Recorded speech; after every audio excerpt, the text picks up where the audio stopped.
Hey YouTube, it's Dimitri. Today I'm going to do a quick task, which is trying to get this balancer off the front of an EJ25. This is a 2005 Subaru Legacy.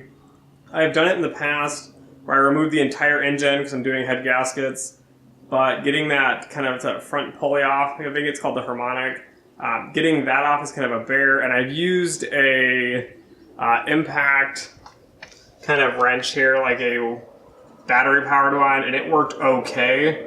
I think I ended up having to jam up the back of the engine with like a screwdriver or a bar and doing it not the best way, but this way I think it's a little better. I saw a video similar to this.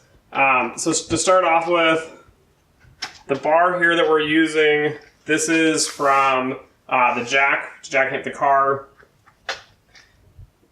I've jammed two of these like 3/8 inch extensions for my wrenches. I have two short ones. I put them in two of the holes here instead of using the fancy tool from Subaru. And then I have the 22mm socket, my wrench.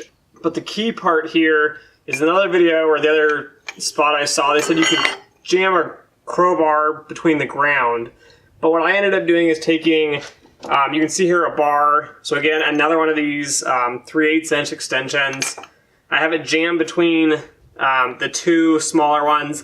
And then I have like I guess it's called a cheater bar. That's what I've learned from my grandfather long ago.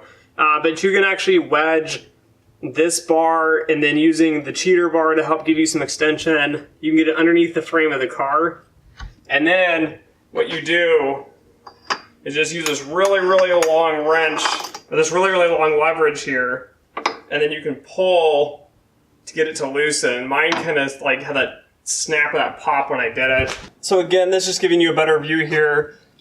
Again, these are the two 3/8 extension bars. This is the very long extension bar that's hooked to this cheater bar underneath of the frame, and then you can see the wrench up there. And you can see here it just hooks right in there. Very easy, all leverage based, no fancy tools needed. So hope you guys find that helpful. Don't forget to like, share, and subscribe, and as always, until next time.